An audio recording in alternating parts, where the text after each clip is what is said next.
నుంచి మనకి వస్తూ ఉన్నాయి. అందుకని చూడండి, జ్యోతిర్మయుడు తండ్రి వద్ద నుండి వచ్చును. ఎక్కడి నుంచి వస్తున్నాయండి? జ్యోతిర్మయుడు తండ్రి ఎవరైనా ప్రభు అయిన యేసుక్రీస్తు ప్రభుల వారు అక్కడ అంటూ ఉన్నాడు. ఆయన నుంచి మనకు అనేకమైన ఆశలు దేవుడు మనకు కలిగజేస్తూ ఉన్నాడు. అందుకే అంటూ ఉన్నాడు, ఆయన యందు ఏ చంచలమైనను కదా, ఆయన ఏమి లేదంటండి, చంచలమైన బుద్ధి లేదంట. దేవుని దగ్గర ఏమి లేదు, చంచలమైన మనసు లేదు. కానీ ఆయన దగ్గర ఏముంది?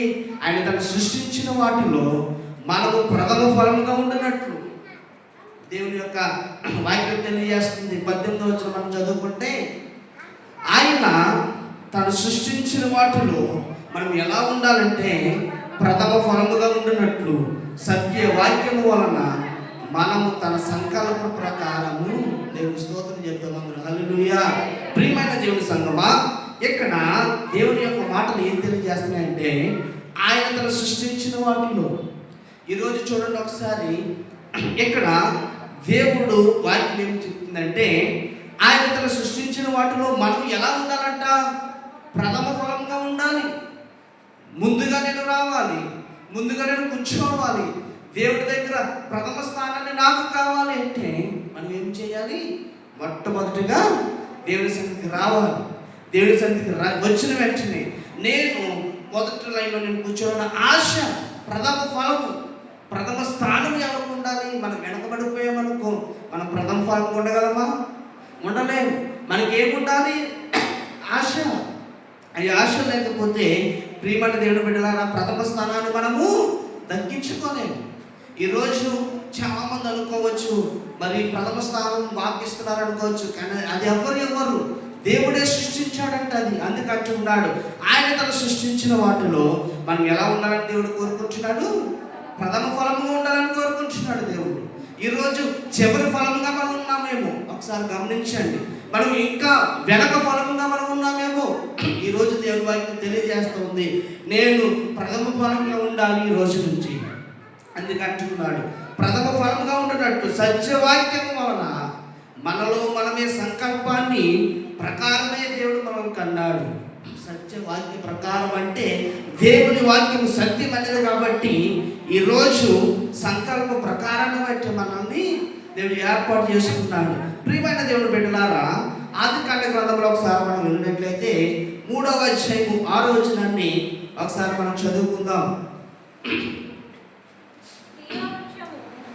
స్త్రీ ఆ వృక్షము ఆహారము మంచిదనియు కన్నులకు అందమైనదనియు వివేకమిచ్చు రమ్యమైనదనియు ఇందుని చూచినప్పుడు ఆమె తన ఫలములో కొన్ని తీసుకుని తిని తనతో పాటు తన భర్తలకు ఇచ్చెను. అతడు కూడా తినెను. అప్పుడు వారిద్దరి కన్నులు తెరవబడెను. వారు తమ దిగంబరులమని తెలుసుకుని అంజూరపు ఆకులు కుట్టి తమకు కచ్చడములను. చాలండి ప్రియమైన దేవుని బిడ్డలారా, ఈరోజు దురాశ గురించి మనం నేర్చుకున్నట్లయితే, ఈరోజు దేవుడు మొట్టమొదటిగా బైబిల్ గ్రంథంలో ఆదామును అవ్వను దేవుడు చేసినప్పుడు దేవుడు చెప్పిన మాటను వారు వినలేదు. కాబట్టి ఆదాము వారి యొక్క హవ్వకు ఎలా కనబడిందంటే కన్నులకు అందమైనదిగా చూచి, కన్నులకు రమ్యమైనదిగా చూచింది. అందుకంటూ ఉన్నాడు, ఆ స్త్రీ ఆ వృక్ష ఆహారమును మంచిదని ఎలాగ తెలుసుకుందని కన్నులకు కనిపించింది. దేవుడు చెప్పిన మాటను ఆమె వినలేదు. ఆమె ఏమనుకుందంటే, నేను ఆ వృక్ష ఫలాలు తింటే మేము ఎదిగిపోతామని, మేము ఆ వృక్ష ఫలాలు తింటే మేము అభివృద్ధి పడతామని, ఆశీర్వదించబడతామని, దేవునికి అసూయ వచ్చిందని ఆమె అనుకుంది. కానీ దేవుడు ఆ వృక్షాలను ముట్టుకోద్దన్నాడు. ఎందుకంటే మా కోసమైనా మనం గ్రహించలేదు. ఎందుకంటే ఆ వృక్ష ఫలాలు చాలా అందంగా ఉన్నాయి, ఆ వృక్ష ఫలాలు చాలా రమ్యంగా ఉన్నాయి, చాలా మరి మరి సౌందర్యంగా ఉన్నాయి ఆ వృక్ష ఫలాలు. అయితే ఆమె అంటూ ఉంది, ఇక్కడ కన్నులకు అందమైనది, వివేకమునిచ్చు రమ్యమైనది ఎటువంటి చూచినప్పుడు ఆమె తన ఫలములోకి తీసుకుని, ఆమె చేసిన పాపమే కాకుండా మళ్ళీ ఎవరికి ఇచ్చిందండి? ఆమె భర్తకు కూడా ఇచ్చి అతడు కూడా తినేను. అప్పుడు ఏమైందంటే వారిద్దరు కన్నులు కూడా తెరవబడ్డాయి. వారిద్దరు కూడా దిగంబరులమని తెలుసుకున్నారు. సిగ్గుపడి అంజూరపు ఆకులు కుట్టుకుని వారు కప్పుకుని వారి యొక్క శరీరాన్ని ఏం చేస్తున్నారు? దాచుకుంటున్నారు. ఎందుకు వచ్చిన తరం అంటే దేవుడు వారిని తయారు చేసి ఆదాము అవ్వని ఈ వృక్ష ఫలాలు, ఈ యొక్క జంతువు మరి ప్రతి ఒక్క మరి భూమిని పండించి మరి భూమిని నిండించి మీరు ఈ వృక్షాలన్నింటినీ కూడా మీరు అనుభవించండి, ఒకే ఒక వృక్ష ఫలమును మీరు తినవద్దని చెప్పినప్పుడు ఆమె ఏమనుకుందంటే దేవుడు అదెందుకు చెప్పాడు? ఆ వృక్ష ఫలము తింటే ఏమవుతుంది అని ఆమెకి ఏమి కలిగిందో తెలుసా? దురాశ కలిగింది. ఏమి కలిగిందండి? దురాశ కలిగింది. నిజంగా ఆమె మంచిదైతే, నిజంగా ఆమె అనుకుంటే, ఒక ఆశ ఉంది ఆమెకి, నిజంగా దేవుడు మా కోసమే చెప్పాడు కదా అని గ్రహించలేదు అక్కడ. ఆమె ఏమనుకుందంటే అది చాలా అందంగా ఉంది, ఆ చెట్టు ఫలాలు ఎలా ఉన్నాయి? అందంగా ఉంది. అదే కాకుండా కన్నులకు అందమైనది, వివేకం నుంచి రమ్యంగా ఉన్నాయని చూసింది. కానీ అయ్యో నా దేవుడు ఎందుకు ముట్టుకొద్దు అన్నాడో తెలుసా? నా దేవుడు నా కోసమే కదా చెప్పాడు, నా దేవుడు ఆ వృక్ష ఫలాలు తింటే మేము ఏమవుతామో, అయ్యో నా దేవుడు చెప్పిన మాట నేను వినాలి కదా అనుకుంటే ఆ యొక్క దిగంబరత్వం వారికి వచ్చేదా? ఆ యొక్క సిగ్గు వారికి వచ్చేదా? వారికి వచ్చేది కాదు. ఎందుకంటే దేవుడు చెప్పిన మాట వారు వినలేదు కాబట్టి అవ్వ మరి మోసపోవడమే కాకుండా తన భర్తకు కూడా ఇచ్చి తమ భర్తను కూడా ఎలాగ చేసిందంటే దేవుని ఎదుట అబద్ధకులుగా దేవుని సన్నిధి కోల్పోయారు. అందుకే అంటూ ఉన్నాడు, వారు మేము దిగంబరులమని మా కన్నులు తెరవబడ్డాయి అని వారు గ్రహించుకున్నారు.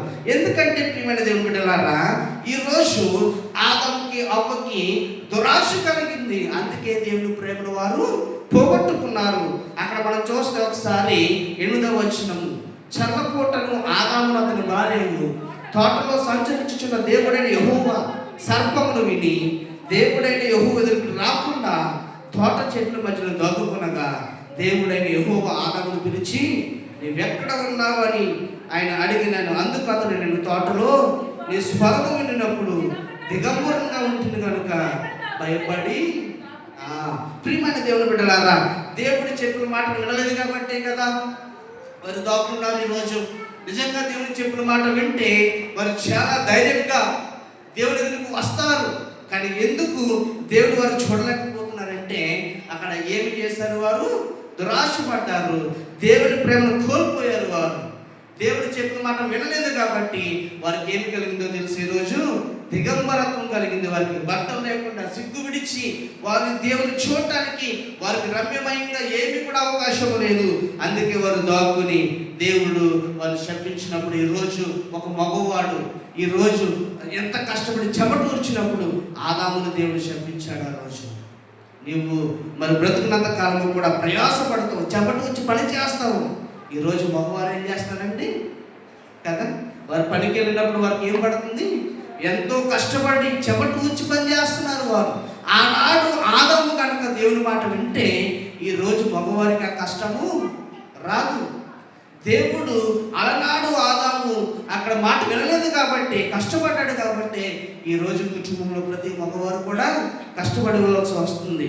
అందుకే అంటున్నాడు, దేవుడు చెప్పిన మాటలు వారు వినలేదు కాబట్టి వారు దిగంబరత్వము వారు తెలుసుకున్నారు. అందుకే అంటున్నాడు 11వ వచనంలో, అందుకు ఆయన నువ్వు దిగంబరుగా నీకు తెలిపిన వాడెవడు? నువ్వు తినకూడదని నేను నీకు ఆజ్ఞాపించిన వృక్ష ఫలమును తింటువా అని అడిగాను. అందుకు ఆదాము చెప్తూ ఉన్నాడు ఏమంటే, నాతో నుండుటకు నీవు నాకు ఇచ్చిన ఈ స్త్రీయే ఆ వృక్ష ఫలములు కొని నాకు ఇయ్యగా నేను తింటున్నాను. అప్పుడు దేవుడైన యెహోవా స్త్రీతో నువ్వు చేసినది ఏమిటాడు గగగా, ఆ స్త్రీ సర్పము నన్ను మోసపుచ్చిందని. ప్రియమైన దేవుని బిడ్డలారా, నన్ను మోసం చేసింది సాతాను, నేను తిన్నాను నిజమే, నాదే తప్పు ప్రభువా, మీరు ముట్టుకున్న ఫలాలు నేను ముట్టుకున్నాను, దయతో నన్ను మందించాను. ఎంతగా ఏడ్చినా దేవుని ప్రేమను వారు కోల్పోయారు. ప్రియమైన దేవుని సంగమా, బైబిల్ గ్రంథంలో మనం చూసినట్లయితే అనేకమైన అంశాలు, అనేక మంది భక్తులు, అనేక మంది చరిత్రలు, అనేకమైన గ్రంథాలు మనం చూస్తూ ఉన్నాం. అలాగే ఎంతమంది దురాశ కలిగి ఈ రోజుల్లో మనం చెడిపోతున్నారంటే ఆశ ఉండొచ్చు కానీ వారు దురాశ కలిగి మనిషిలో ఈరోజు ఏమైపోతుంది? మరణాలు ఎక్కువైపోతున్నాయి. దురాశ వల్లే మరణం, దురాశ వల్లనే మరి సరైన కుటుంబ కుటుంబంలో సమాధానము లేక, దురాశ వలనే సమాధానం కోల్పోయి, ప్రేమను కోల్పోయే అనేకమైన సందర్భాలు మనం చూస్తూ ఉన్నాం. దేవుని యొక్క మాటలు మనం విన్నట్లయితే మనిషికి ఏముండకూడదు, దురాశ ఉండకూడదు. దేవుడిచ్చింది, ఈరోజు దేవుడు మనకి ఇచ్చిందే. ఈరోజు ఇంకా నేనేదో చెయ్యాలనుకుంటే అది మన వల్ల అవ్వదు ప్రియులారా. ఎందుకంటే దేవుని యొక్క చిత్తాన్ని మనం గ్రహించాలి. ఈరోజు మనం అనుకోవచ్చు సమయం ప్రతిదానికి కూడా ఏమి కలదండి, సమయం కలదు. అన్ని విషయాలు కూడా సమయం ఉంది. మనం ఎదగటానికి సమయం ఉంది, మనం పడిపోవడానికి సమయం ఉంది, మనం దిగజారిపోవడానికి సమయం ఉంది, మనం అభివృద్ధి పరచబడటానికి కూడా ఏముంది, సమయం ఉంది. అన్నిటికీ సమయం ఉంది.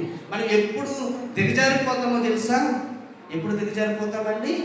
పరిస్థితులు ఎదురైనప్పుడు కాదు, మనలో తగ్గింపు స్వభావం లేనప్పుడు, గర్వాతిశయాలు మనలో ఉన్నప్పుడు, నేల మట్టి మనం తగ్గించబడతాం. అందుకే అంటున్నాడు ప్రభు అయిన యేసుక్రీస్తు ప్రభువు వారు ఏమనంటే, ఒకరికొకరు తగ్గించుకున్న వారు ఈ రోజుల్లో హెచ్చించబడతారు. దేవుడు తగ్గించుకున్నవాడు కాబట్టే కదా. అయ్యో నన్ను చంపిన వారు, నన్ను కొట్టిన వారు, నన్ను సిలువేసిన వారు ఆయన ఏనాడు కూడా ఆయన దూషించలేదే.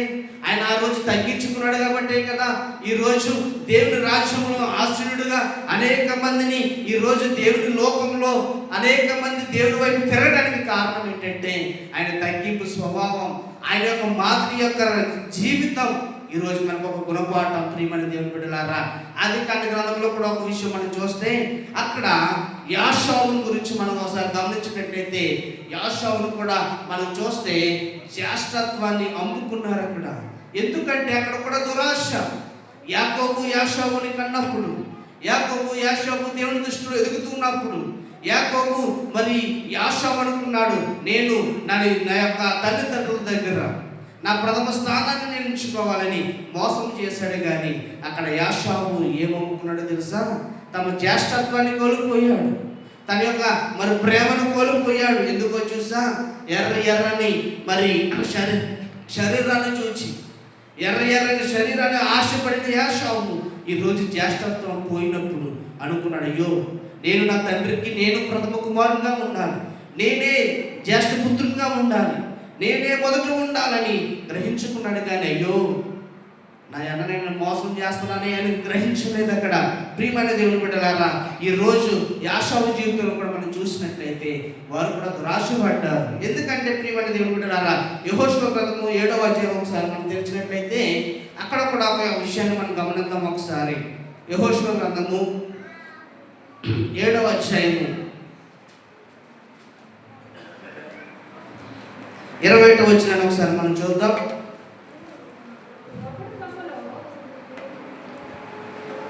యెహోషువ గ్రంథము 7వ అధ్యాయము 22వ వచనంలో ఒకసారి, అప్పుడు యెహోషువ దూతలను పంపగా వారు ఆ డేరా యొద్దకు పరిగెత్తి చూచినప్పుడు అదే డేరాలో దాచబడి ఉండెను, ఆ వెండి దాని క్రింద నుండెను.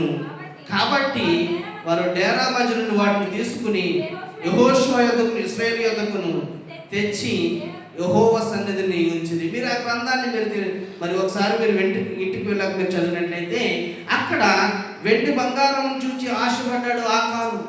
ఆ వెండి బంగారాలను చూచి ఆశపడినప్పుడు ఈ వెండి బంగారాలు ఈ డబ్బు అంతా కూడా నేను సంపాదించాలనుకున్నాడు. కానీ చివరికి ఆకాన్ ఏమైపోయాడో తెలుసా? దురాశ వలన మరణాన్ని అనుభవించాడు, చనిపోయాడు. ఎందుకు? ఆ వెండి బంగారాలను ఆశించాడు. నేనే బ్రతికేయాలి, ఆ డబ్బు అంతా నాకే కావాలి, ఆ బంగారం అంతా నాకే కావాలి, ఆ యొక్క నగలన్నీ కూడా నాకే కావాలి, నేనే బ్రతికేయాలని ఆకాను అనుకున్నప్పుడు ఆకానికి చివరికి మరి బ్రతకడానికి అవకాశం లేదు. ఎందుకో తెలుసా? దురాశపడ్డాడు. దేవుడిచ్చిన దానిని ఇంకా అతిశయపడ్డాడు. నాకు ఇంకా సరిపోవడం లేదు, నాకు ఇంకా కావాలని. మరి ఆకానికి చివరికి ఎలాంటి మరణం వచ్చిందంటే అధ్యాయంలో మీరు చదువుకున్నట్లయితే ప్రియమైన దేవుని బిడ్డలారా, ఆకాను మరణాన్ని గురించి ఒక విషయాన్ని తన ఆశ, ఆకాను మరి వెండి బంగారం గురించి ప్రత్యేకమైన దురాశకు పడ్డాడు. కాబట్టి చివరికి ఆకాను ఏమైపోయాడు? మరణించాడు. ఎందుకు మరణించాడు? దేవుడు ఒక స్థితినిచ్చాడు. యెహోషువ వారందరూ కూడా దేవుడి సన్నిధిలో ఉన్నప్పుడు ఆకాను కూడా దేవుని మందిరానికి వెళ్ళాలి అని నిర్ణయించినప్పుడు ఆకానికి ఏమీ కూడా లేదంట. ఆకాని దృష్టాంతం ఎక్కడుందండి? వెండి బంగారాల మీద ఎలాగా, ఆ డబ్బు ఎలాగా, ఆ బంగారం ఎలాగా, ఆ వెండి నాకు ఎప్పుడు వస్తుంది అని ఇదే ఆశపడ్డాడు. కానీ ఎప్పుడు కూడా దేవుడు నాకు ఇచ్చిన దాంట్లో, దేవుడు నాకు కలిగి చేసిన దాంట్లో, దేవుడు నాకు ఇచ్చిన దాంట్లో నేను ఈ బంగారం అంతా నేను ఏమి చేసుకోగలను, ఈ డబ్బుతో నేను ఎలా బ్రతకగలను అనుకున్నాడు. కానీ నా జీవితం ఏంటి, నా స్థితి ఏంటి అనుకోలేదు. అలనాడు ప్రియమైన దేవుని సంగమా, ఈరోజు దురాశ ఏం చేస్తుందంటే మానవుని చాలా చాలా పతనానికి దారి తీస్తుంది. ప్రియమైన దేవుని బిడ్డలారా, దురాశ మనిషికి ఉండకూడదు. దురాశ మనుషులకి ఉండకూడదు. దురాశ వలన దుఃఖానికి చేటు. దురాశ వలన ఈరోజు అనేక మందికి మనం చూసినట్లయితే ప్రియమైన దేవుని బిడ్డలారా, ఈ నెలలోనే భయంకరమైన హత్య ప్రయత్నాలు, చిన్న చిన్న పిల్లలు, యవనస్తురాలు, కన్య పిల్లలు ఎంత మోసపోయి నిజంగా వైష్ణవ విషయంలో చూస్తే, నిన్న గాజువాకలో చూస్తే భయంకరమైన దృశ్యాలు. ప్రియమైన దేవుని బిడ్డలారా, దురాశ వారికి మేము ఎక్కడికి వెళ్ళాలి, పిలిచారు, వెళ్ళాలని దురాశ కలిగింది. వారు ఏమైపోయారండి, ఈరోజు చిన్న చిన్న పిల్లలు మరణాలు కోల్పోతూ ఉన్నారు. అందుకే ప్రియమైన దేవుని సంగమా, దేవుడు మనకి ఇచ్చిన దానిలో మన కుటుంబాన్ని బట్టి ప్రార్థన చేయండి, మీ బిడ్డలను బట్టి ప్రార్థన చేయండి. ఎవరికి కూడా ఆశలో పెంచండి, దేవుని ఆశ వారికి నేర్పించండి. ఎందుకంటే ఈ లోకం అనే దురాశకు దూరంగా ఉంచండి.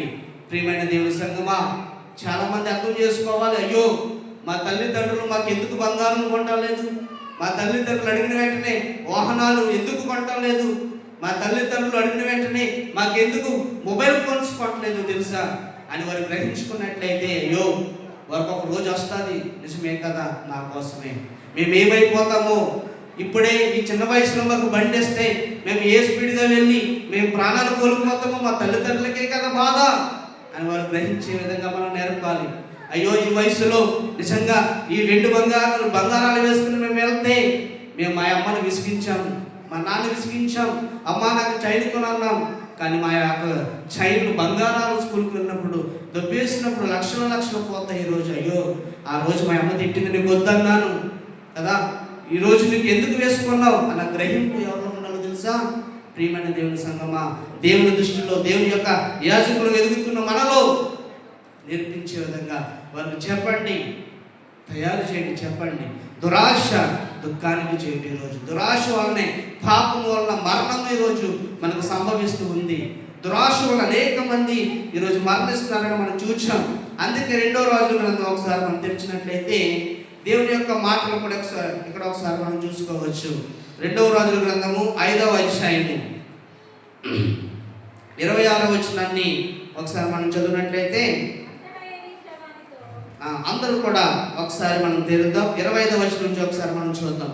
అతడు లోపలకు పోయి తన యజమానుని ముందర నిలవగా ఎలీషా వాడిని చూచి, గెహాజీ నీవు ఎక్కడి నుండి వచ్చిందని అడిగినందుకు వాడు, నీ దాసునని నేను ఎచ్చటికి పోలేదని. అంతటి ఎలీషా వాడితో, ఆ మనుషుడు తన రథమును దిగి నేను ఎదుర్కొన్నట్టుకు తిరిగి వచ్చినప్పుడు నా మనసు నీతో కూడా రాలేదా?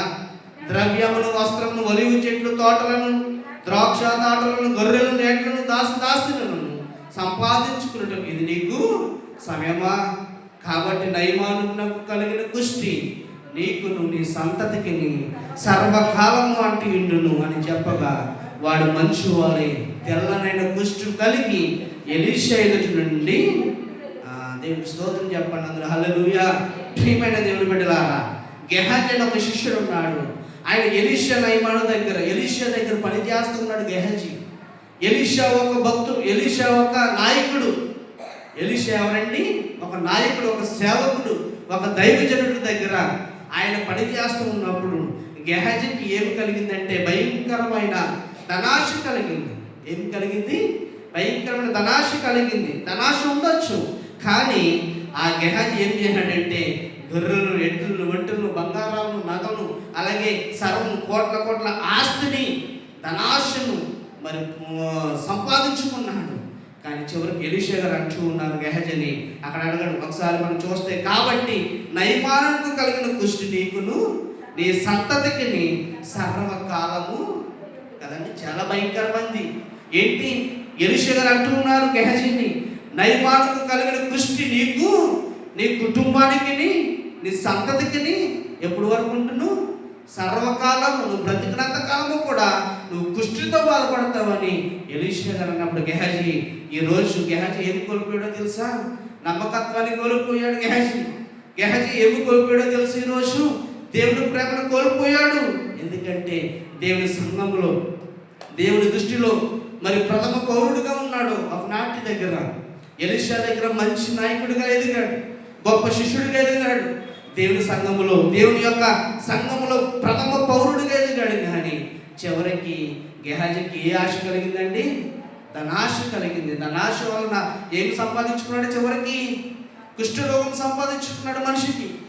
ఈరోజు మంచిదే, ఆయనకి ధనాశ కలగటం వలన ఒకప్పుడు మరి ఎలీషా దగ్గర ఉన్నప్పుడు ఎంత చక్కగా ఉన్నాడో ఆయన. ఎలీషా దగ్గర ఉన్నప్పుడు చక్కగా తినడానికి తిండి ఉండేది, కట్టుకోవడానికి బట్ట ఉండేది, అలాగే మరి సంపాదించుకోవడానికి దేవుడు చక్కని ఆరోగ్యాన్ని ఒకనాటి కాలంలో మరి గెహాజీకి దేవుడు ఇచ్చాడు. కానీ రానున్న దినాల్లో మరి గెహాజీ చూచాడు, అయ్యో అనేక మంది సంపాదించుకుంటున్నారు, నేను సంపాదించుకోకూడదని మరి గెహాజీ ఇంకా అక్కడ అందుకు అంటూ ఉన్నాడు. ఎలీషా అడుగుతూ ఉన్నాడు, ఇప్పుడు నీకు సంపాదించుకోవడానికి ఇది నీకు సమయమా?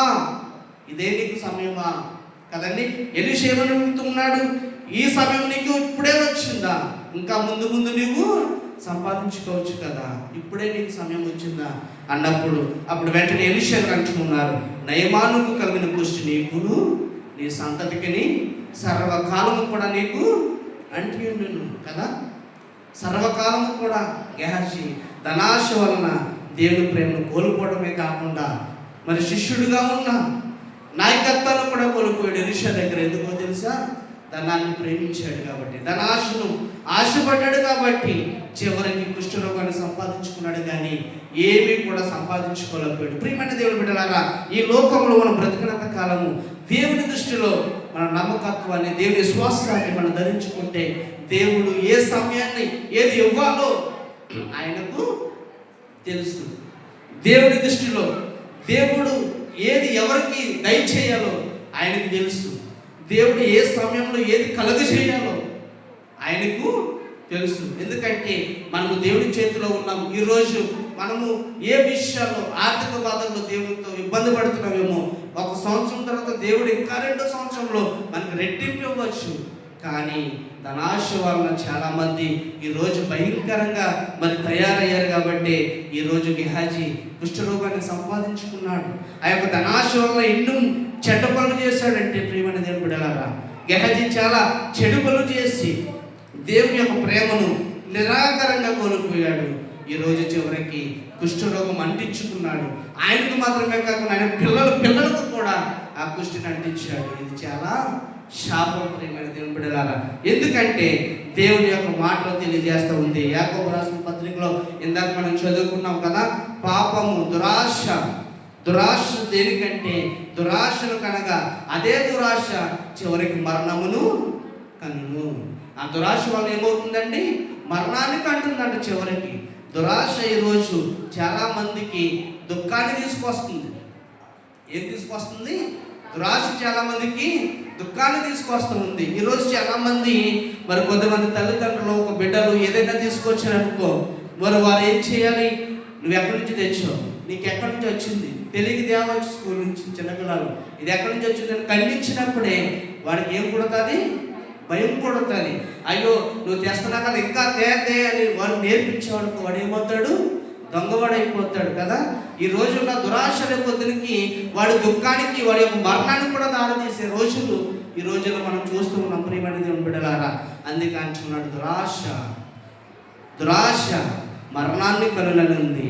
కాబట్టి ప్రియమైన దేవుని బిడ్డలారా, ఒక ఆశ ఉండాలి. ఆ ఆశ ఏంటో తెలుసా? కుటుంబం అంతా కూడా దేవుని సన్నిధిలో ఉండాలి అనే ఆశ మనకి ఉండాలి. ఒకే ఆశ ఉండాలి. ఆ ఆశ ఏంటో తెలుసా?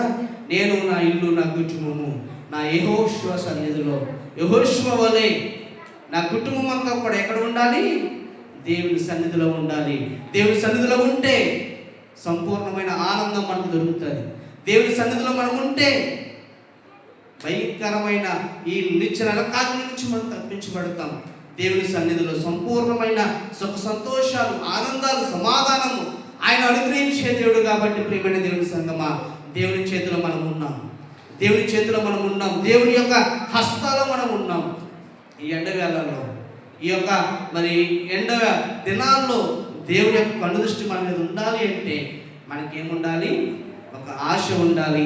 ఆ ఆశ ఏమై ఉండాలంటే, నేను నా ఇంటి వారందరము కూడా దేవుని చేత రక్షణ పొందేవారమై ఉండాలి.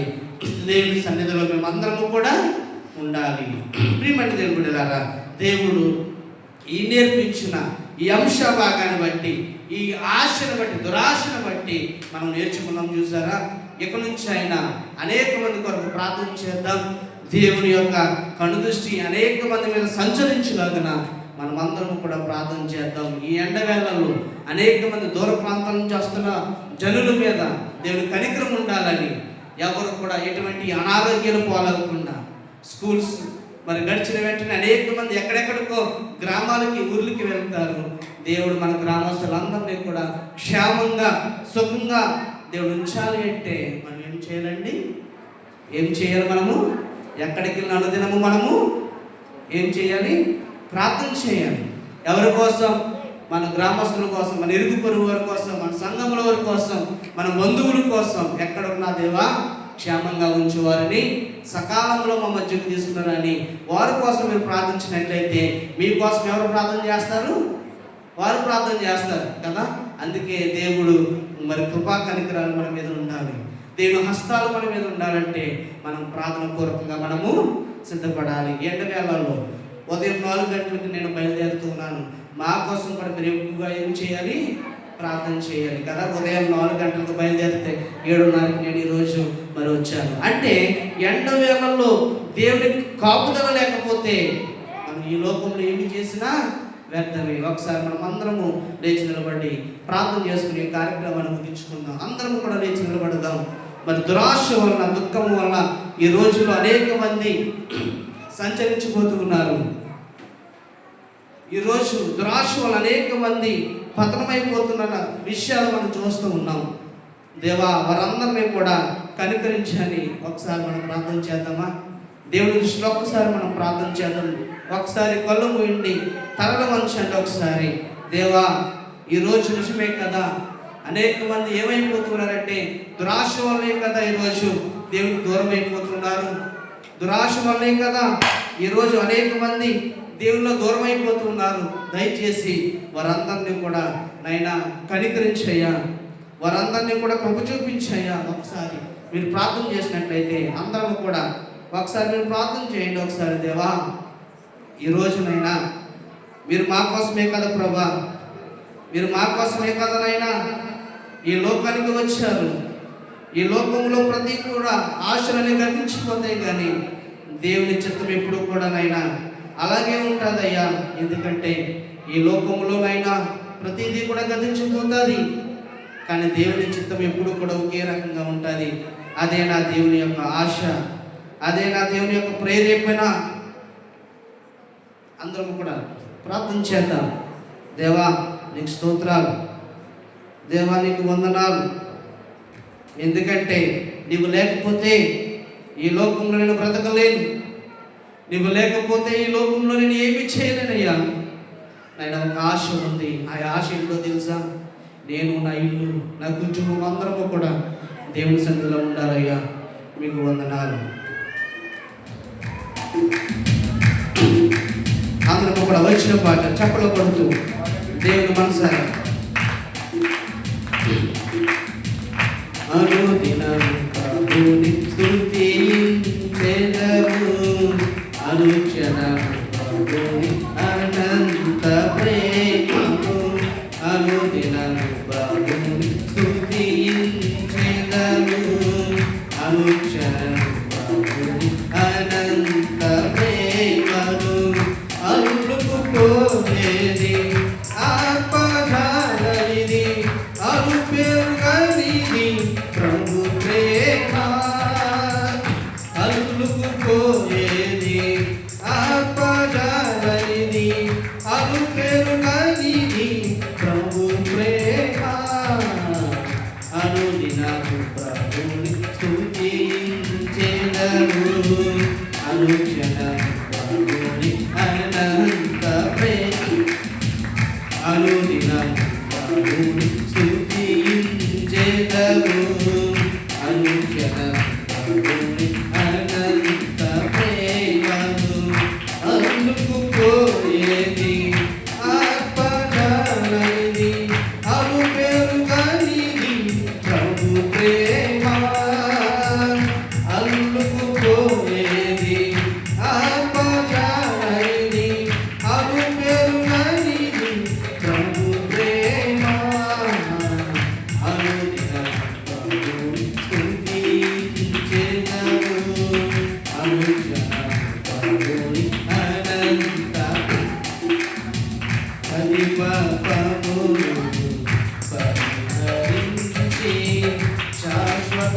జయించినది నాడుగులను సుస్థిరపరచి ఉన్నత స్థలమును నిలుపునది ప్రతి పాపమును పరిహరించి శాశ్వత ప్రేమతో క్షమించినది నాడుగులను సుస్థిరపరచి ఉన్నత స్థలమున నిలుపునది అల్లుకుపోయేది ఆత్మజాలనిది అనుపెరుగనిది ప్రభు ప్రేమ అల్లుకుపోయేది ఆత్మజాలనిది అనుపెరుగనిది ప్రభు ప్రేమ అనుదినము ప్రభుని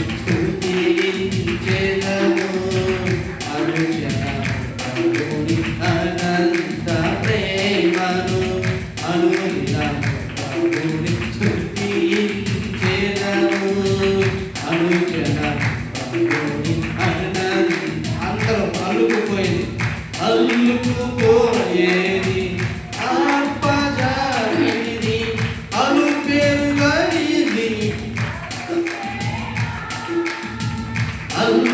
అల్లుకుపోయేది ఆత్మజాలిది అనుపెరుగనిది ప్రభు ప్రేమ అనుదినము ప్రభుని అందించెదము అనుక్షణము ప్రభుని అనంత ప్రేమను ప్రతి రేపటిలో తోడై నిలచి సిలువ నీడలో బ్రతికించినది స్వర్ణద్వారము చేరు వరకు మాకు ఆశ్రయమిచ్చునది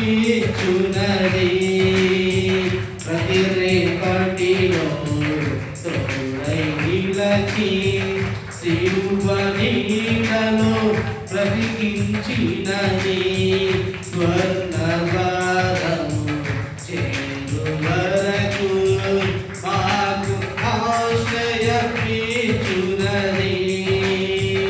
అల్లుకుపోయేది ఆత్మజాలనిది అనుపెరుగనిది ప్రభు ప్రేమ అల్లుకుపోయేది ఆత్మజాలనిది అనుపెరుగనిది ప్రభు ప్రేమ అనుదినము ప్రభుని స్తుతించెదము అనుక్షణము ప్రభుని అనంత ప్రేమను అనుదినము ప్రభుని స్తుతించెదము అనుక్షణము ప్రభుని అనంత ప్రేమను.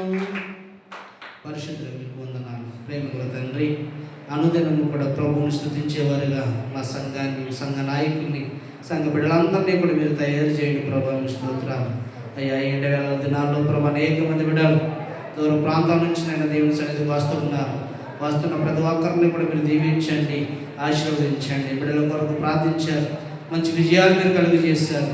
రానున్న దినాల్లో ఉన్నతమైన విద్యలకు వారు వెళుతూ ఉండగా చక్కని నిర్ణయాలను వారు తీసుకోవడానికి సహాయం చేయండి. నైనా నన్ను కూడా క్షేమంగా తీసుకుని వచ్చారు, అందరిని బట్టి మీకు వందనాలు. ప్రార్థించిన సంఘటనలందరినీ కూడా మీరు దీవించండి. నాయన మా కుటుంబానికి ఏం అవసరమో మీకు తెలుసు నాయన. సమయం వచ్చినప్పుడు మీరు మాకు దయచేయండి నాయన. మీకు వందనాలు అయ్యా ప్రభా. ఈ రోజు రాష్ట్రం బట్టి నాయన వాక్యాన్ని మేము నేర్చుకుంటూ ఉండగా ప్రభా నాయన ఈ రోజునైనా గెహాజీ నాయన దుఃఖాన్ని మిగుల్చుకున్నాడు, కుష్టిని సంపాదించుకున్నాడు, కానీ ఏమీ కూడా పొందుకోలేకపోయాడు ప్రభా. అయ్యా ఈ రోజునైనా ఆదాము అవ్వ కూడా దేవుని మాట వింటే ఈరోజు దిగంబరత్వం వారికి ఉండేది కాదు, కానీ దేవుని మాట వినలేదు కాబట్టి, దురాశకు వెళ్ళారు కాబట్టి వారి జీవితాలు ప్రభు పతనమైపోయాయి. ఈ రోజు మేము నాయన దేవుని సన్నిధిలోనైనా ఆర్భాటంతో, ప్రధానత శబ్దముతో సింహాసనం మీద ఎదుర్కొనేటప్పుడు నాయన మాలో ఉన్న దురాశను కూడా తీసివేయండి ప్రభా. ఒక ఆశను మీరు దయచేయండి. కుటుంబం అంతా కూడా రక్షించబడాలి, వారి దేవుని సన్నిధిలో ఉండాలనే ఆశను ప్రతి ఒక్కరికి కూడా మీరు దయచేయండి. జరగవలసిన కార్యక్రమాలు ఆయన వచ్చే నెలలో జరుగుతున్న ప్రతి కార్యక్రమాలు మీరు తోడుగా నడిపించండి. ఆయన సంఘ కుటుంబాన్ని, సంఘ నాయకులు చక్కని ఆరోగ్యములు, ఆయన చక్కని ప్రభు తలాంతులు మీరు దయచేయమని నజరేయుడైన యేసుక్రీస్తు శక్తి గలవారి నామములో ప్రభు చిత్తమైతే ప్రభా వచ్చేవారు ఇదే దినాన్ని అందరం కూడా కూడి సభాముఖంగా ప్రభా సమాజంలో ప్రభా ఆరాధించుకునే ధన్యత మరి యొక్క అవకాశం మీరు కలుగు చేయమని నేను ఈ వారం అంతా మీ పరిశుద్ధమైన కృప మీ యొక్క ప్రసన్నత మా సంఘంపై అనేక మందిపై నేను సంఘ బిడ్డలపై నేను మా విదేశాల్లో మా బిడ్డలపై మీరు కనికరము చూపమని నజరేయుడైన యేసుక్రీస్తు శక్తి గలవారి నామములో మేము ప్రార్థించి స్తుతించి వేడుకుంటున్న మా ప్రియ పరలోక తండ్రి ఆమేన్.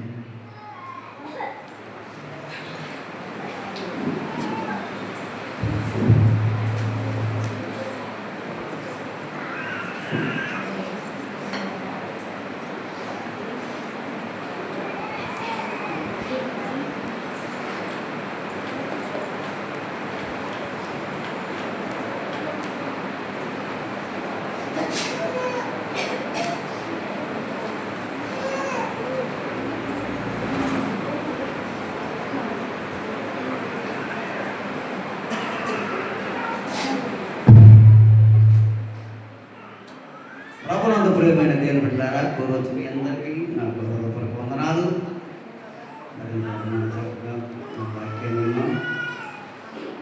రెండవదిగా నేను కొంత సమయం ఆశిస్తున్నాను. దయచేసి మీరు అలాగే బైబిల్ తెరవండి అంటే మీరు చదవద్దు, నేనే వివరిస్తాను. అపోస్తుల కార్యములు